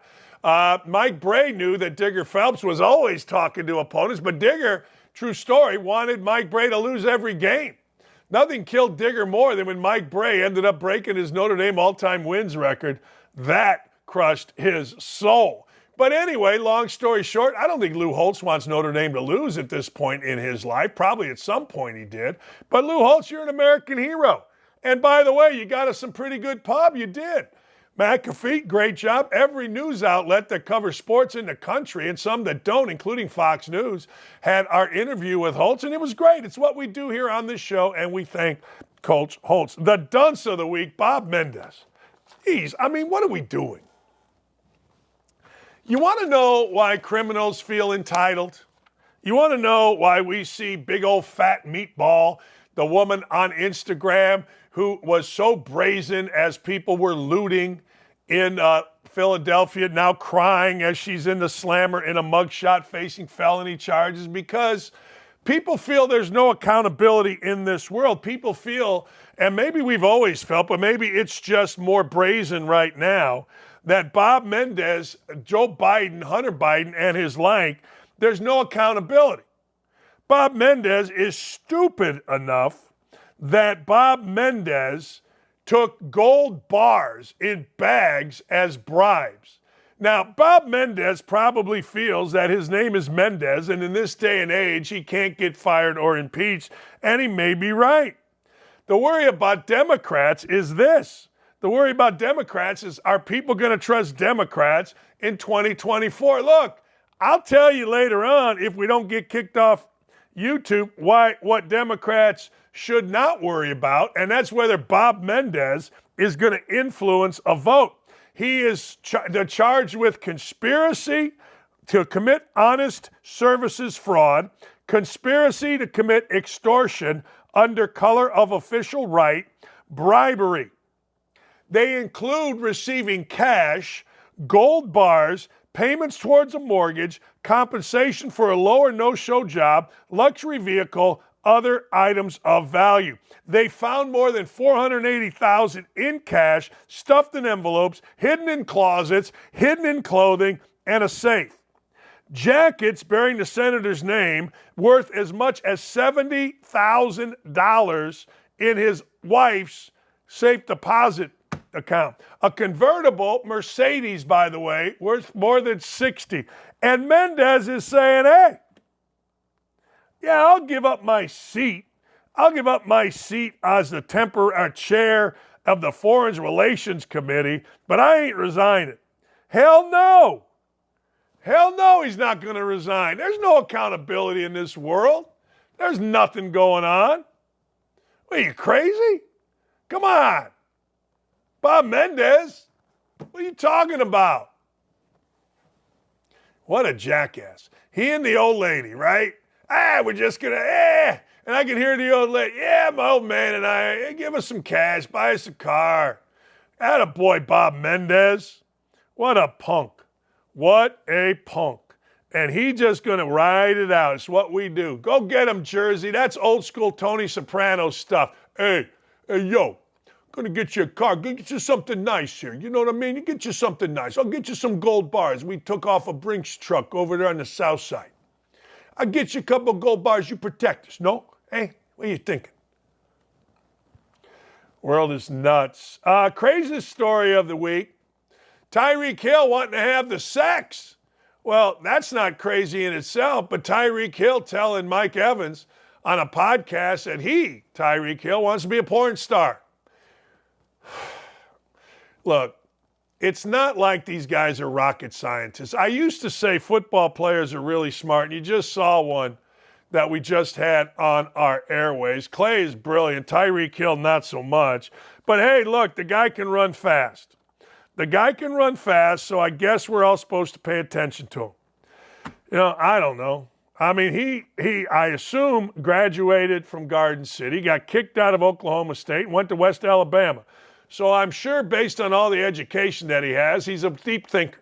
He's somebody that gives a lot of thought to stuff. So when he talks about being a porn star, kids out there, I suggest you do the same. I suggest you follow the lead of the cheetah, they call him. Apparently that's his nickname, Tyreek Hill, and aspire to be a porn star. Get yourself some elongation pills, some thickening pills. Get yourself some Viagra and have at it. Just don't be a fluffer. For those of you that don't know what a fluffer is, the fluffer is the person on the side that gets the porn stars ready, whether it's the woman or the man. Don't be a fluffer. If you're going to be a porn star, go be a porn star and do yourself a favor. Get a shot in your ass every week of penicillin. I had a friend once who was engaged in much sex. He got the 7-year drip. True story. Don't get the 7-year drip. We used to ask him, how many years in are we? He goes, 2. I go, you think there's 5 left? He goes, I don't know. True story. It came from a woman that, she had a sore throat, is all I'll say. Anyway, that's where we're at. Who's had the worst week? I don't know. A lot of people have had a bad week. Mel Tucker certainly had a bad week. Mel Tucker lost $75 million. That's what I heard. He got 90. Apparently he got 15.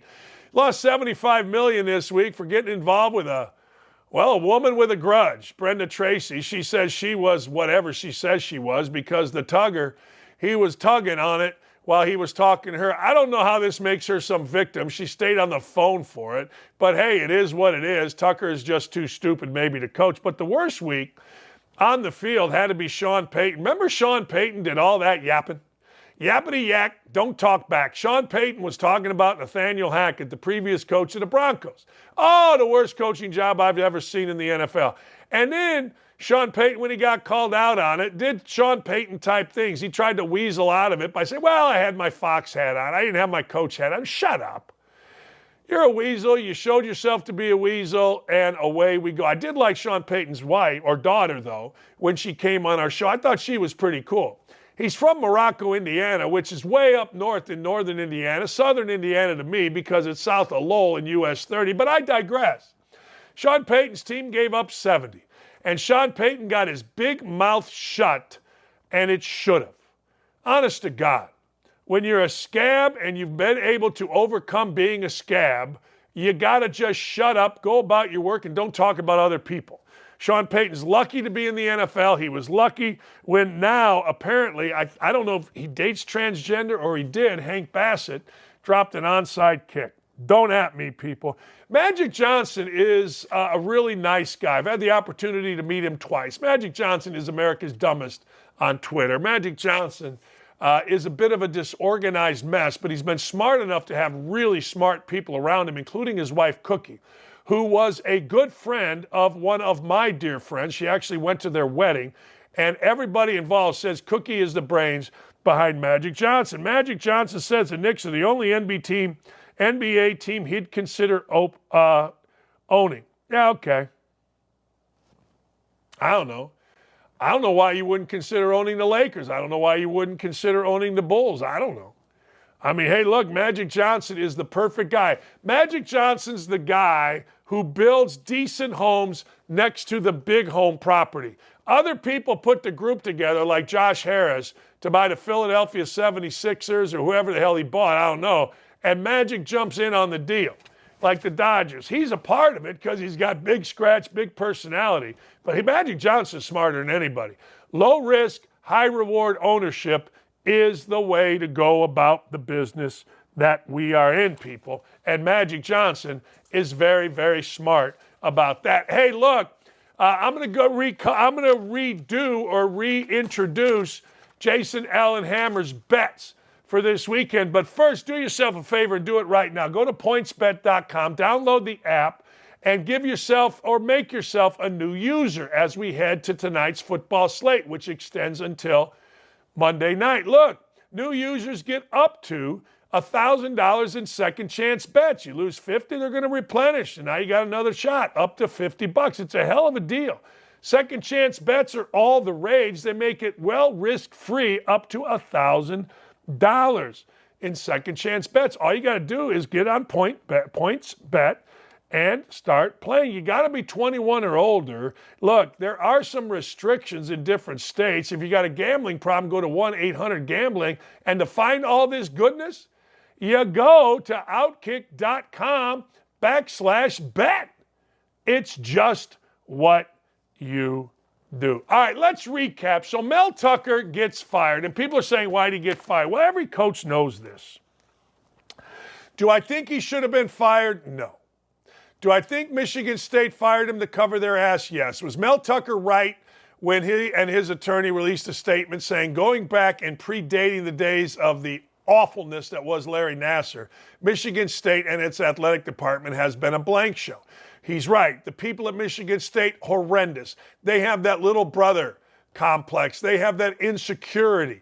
They're a mess. Well, guess what? Mel Tucker, still, whatever he says, after he admitted to bait and fish on a consensual alleged phone call with Brenda Tracy, he violated. Now they're a laughing stock. Mel Tucker should have said, I never baited fish. Mel Tucker should have stonewalled it. Mel Tucker should have been like every government official that goes in front of Congress. You're under no obligation not to lie. You can lie your ass off. I didn't do that. We talked about it, but I never did that. Look, lying is apparently okay now in the world because when you tell the truth, you lose $74 million. And that's what Michigan State threw at Mel Tucker in their statement. They said your admitted behavior. Hey, did you have consensual phone sex with Brenda Tracy? No. Well, even if she taped it, yeah, I was just acting like I did. I didn't really do that. Are you crazy? I ain't doing that. Only with my wife. That's what he should have said. He got bad advice. There's no reason in the world that we live in, truthfully, other than, I guess, a conscience, to tell the truth. Doesn't work out for you. Michigan State's saying, look, you were inappropriate with a vendor. And why is she a vendor? Because Tucker was dumb enough or in love enough or trying to hit that enough that he paid the woman money to speak to their team, made her an honorary captain. And every coach knows once you do that, you are putting that person on the employee list, and all of the nonsense that Title IX investigations incur. That's like a Patriot Act. It's a wide-ranging thing. This woman, Brenda Tracy, didn't get violated. This woman, Brenda Tracy, engaged in it willingly. You could tell by the number of phone calls. All she had to do was hang up if she was so horrified. She's the one that teaches young men and young women how to handle assault, how to handle things. She couldn't handle it by going, yo, Mel, when you get done there, put that thing away, go kiss your wife, and don't call me anymore. Boom. If she was so violated. Of course she wasn't. But hey, it ain't her fault Mel Tucker was stupid. Ain't his fault ain't her fault Mel Tucker didn't love his wife enough to not do that. And now Mel Tucker pays a $75 million price tag on it. The other news of the day, Damian Lillard. Damian Lillard is the man. Dame, all the guys say. R.G. Griffin, or whatever the hell his name is, says this was dirty work by the Portland Trailblazers, sending to a former NBA championship team that's still intact. Dirty work, they said. Empowerment's over because Dame didn't want to go there. Hey, Dame, you could have ended up in Orlando, or you could have ended up here in Indy, or even though Sacramento's pretty decent, you could have ended up in Sacramento. You know what? Shut up, all you people around the NBA. The dude's 33 years old. He's played 87 total games in 2 years. And even when he was playing, it ain't like he lifted the Portland Trail Blazers to great heights. Dame Lillard is a guy that has massive street cred, and every single white journalist is going to kiss his ass because they don't want to be on the other side of Dame Lillard calling you racist or names or white supremacist or whatever. But the fact remains, monster trade. Ayton goes to the Blazers. Some dude named Kamara goes to the Blazers. Drew Holiday, who's a good dude, goes to the Blazers along with the 29 first-round pick, 2 first-round swaps with the Bucks, blah, blah, blah, blah, blah. The Suns get the cretin that is known as Grayson Allen. The Suns get 4.7 points a game, Keenan Jackson, 6.6 points a game, Nasir Little. Be a great trade if this were high school rankings. And Yusef Nurkic, who is pretty good. He's 13-9. That's the prize for the Phoenix Suns. They get rid of Ayton and get a guy in Uric. I think it's Nuric. My Serbian brother, that shoots 37% from 3, rebounds at damn near double digits, and go get you 13 or 14 every single night. But I'm tired. Magic Johnson, imagine the pick and roll with Giannis and Dame. It's unstoppable. Yeah, we'll see. Look, let's be honest. You got to beat Nuric. Thank you. Nurkic, whatever. He's Serbian, so we say whatever. That's what we do. Anyway, it's a decent trade for everybody. I don't know if the Bucks are going to win the World's Championship, but they do have the best, most unstoppable player on the planet, and it ain't Dame Lillard. Good for the Bucks. They got a little bit held hostage, and they went out and got a guy that should make them happy. Donald Trump yesterday was visiting with the United Auto Workers, and Donald Trump yesterday had this to say about Joe Biden. It was glorious. Give a listen and a watch. The only time Joe Biden has ever gotten his hands dirty is when he's taking cash from foreign countries, which is quite often, actually. It's quite often. Based on what we're seeing, it's much more often than anyone would have thought. But can you imagine an unannounced raid on his many homes? He would have made Senator Menendez look like a baby, just like a baby. Can you imagine? You know, they gave him 3 weeks' notice. You know, they said, we're going to raid your home over documents. They gave him 3 weeks. Would 3 weeks be enough? So I can imagine. I'd like to see what he cleaned out of there. Joe Biden only cares about enriching his own family. I care about enriching your family. That's why I did this. That's why I did it.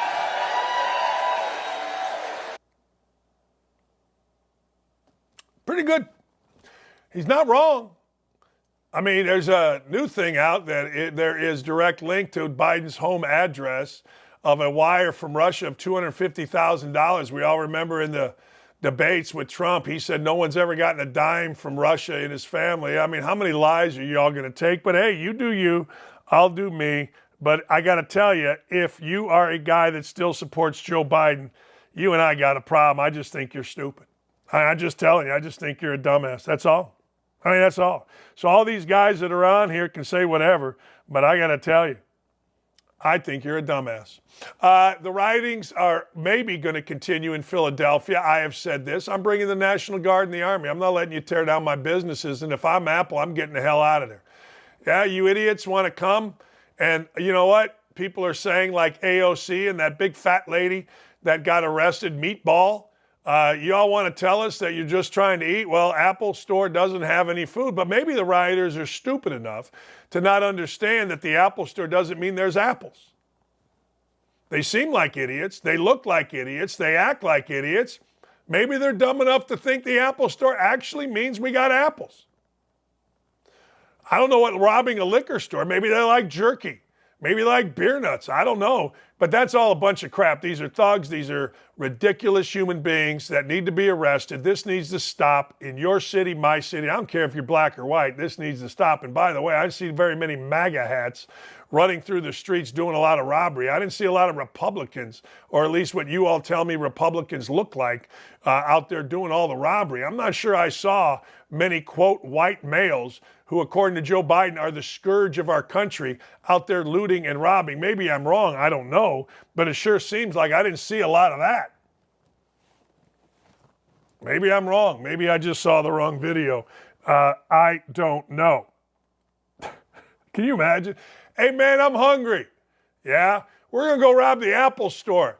Hey, dumbass, it's electronics. It what? It says Apple. I need chin implants. That's next. I just looked at myself from the side. I did not like it even a bit. All right, ladies and gentlemen, woke-a-dope me, will you please? Can I get some woke-a-dope out of you? Uh-oh, I just hit the table. Oh, dress for the job you want. I'm ready to be senator in Pennsylvania. I think that's Kirk Russell. Man, is that one of the most amazing things? You know, one of the things that I always say, and I will always say, and I think most of you would agree with this, if you lower or raise the bar, people will meet it. If you lower the bar to the clown like John Fetterman, who literally cannot think, and look, is it his fault? Probably not. He had a stroke, but they're good. Then go take care of yourself. Don't be a leader in our country. Just don't do it. But damn, if you raise the bar, I think guys ought to wear a suit and tie every day if you're on the Senate floor. I think you should look dignified. And I don't care whether you think pants around your ass looks dignified. It doesn't. I don't care whether you think the face tattoo looks dignified. It doesn't. Both look idiotic, stupid, and sloppy. Wear a jacket and a tie, nice suit, put on some shoes, shine the shoes, and let's have at it all day in the Senate. If you're a radio, TV, or you're doing a streaming show and you're trying to get the Cubs to win, dress appropriately. Simple. I keep it simple. Next.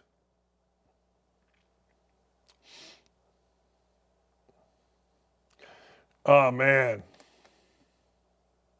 I'm solving your financial problems, but lowering the cost of concert tickets. Now, I would say, in Biden's defense here, if I may, I'm not mad at that.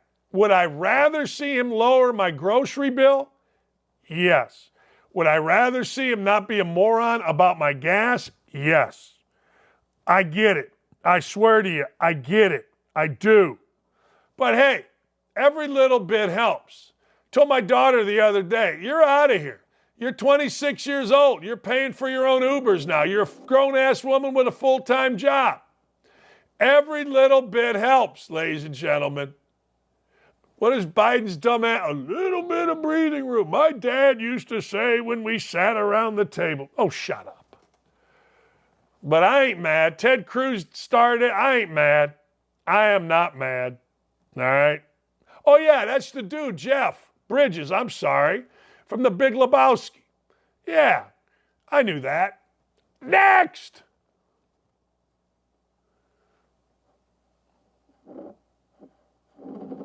Do we only have 2 today? I thought we had 3. Oh, man. Wait a second. What is going on here? Fear no... Wait a second. I can't see this one. I got to look at this one. This one could be interesting. Is that... I mean, with Joe Biden, you got to be careful who he's creeping. I fear no man. I can't read it, but I ain't mad at it. I wish I could. What's that? Oh, talking about stairs, but that thing, it scares me. Look, Joe Biden can't lift his feet. Now, I'll make fun of it because he's decided to put himself out there and be arrogant and lie to us, and I have no respect for him. And I think the White House is doing the right thing. Shorter steps. He can't even climb to the top of the plane. Look, go ahead and defend him all you want. Seriously. Go ahead and defend him if you'd like. I mean, it's great. You should defend him. You got to defend him. Why wouldn't you defend him? It's all you can do is defend him. But I got to tell you, that dude is a complete and utter clown. He is. I'm sorry. Jim, honest question. Do you think Trump is innocent of all charges ever brought against him? Ever? I don't know what you're trying to say, JPG. Yeah, I think he's innocent. Screw it. He didn't do nothing. He didn't do nothing. That's how I look at it. I don't know. Maybe I'll put that out as a poll question. I will say this. If you don't start hitting the like button on our show, I'm going to punch somebody. Now, that's how I roll. I ain't afraid to throw hands on people. I'll throw hands today, tomorrow, the next day. But you got to start liking the like button, and you got to subscribe. The like button I've forgotten to get to, but you got to go with it. And by the way, there will be at 1 o'clock a Two Big Brains as we get ready for the weekend. Two Big Brains coming up on the Two Big Brains YouTube channel at 1 o'clock. And I'll be on Hot Mic at 3:40 this afternoon. That's right. I'm on with the fellas at 3:40 this afternoon. So make damn sure that you join us on Hot Mic at 3:40. Also, I thought this was pretty classy. Travis Hunter and Colorado State safety Henry Blackburn, they met up after the big-time hit. There's nothing wrong with that. Good for them. See, kids can hang in there. The other guys can't. See, adults suck. Adults make these things crazy. Hey, and I'm not going to lie to you. If you talk that talk, you got to walk that walk. Travis Hunter, he talked that talk, and he got hit really hard by a guy that hit him really hard. That's all it was. That's part of football. And if you don't like it, I cannot help you. Tomorrow we're going to preview, ladies and gentlemen, the Ryder Cup, and it's going to be a lot of fun. Anyway, I hope everybody has a great rest of your day. Remember, coming up at 1 o'clock on the Two Big Brains, we're going to break down all things Colts as they get ready to take on Jared Goff. I need the Cubs to get a win. If the Cubs are winning in the 6th, nobody move. I got to get one tonight. It's a must win. The Cubs are now tied with the Marlins for the last playoff spot. Have a great afternoon, everybody. See you tomorrow.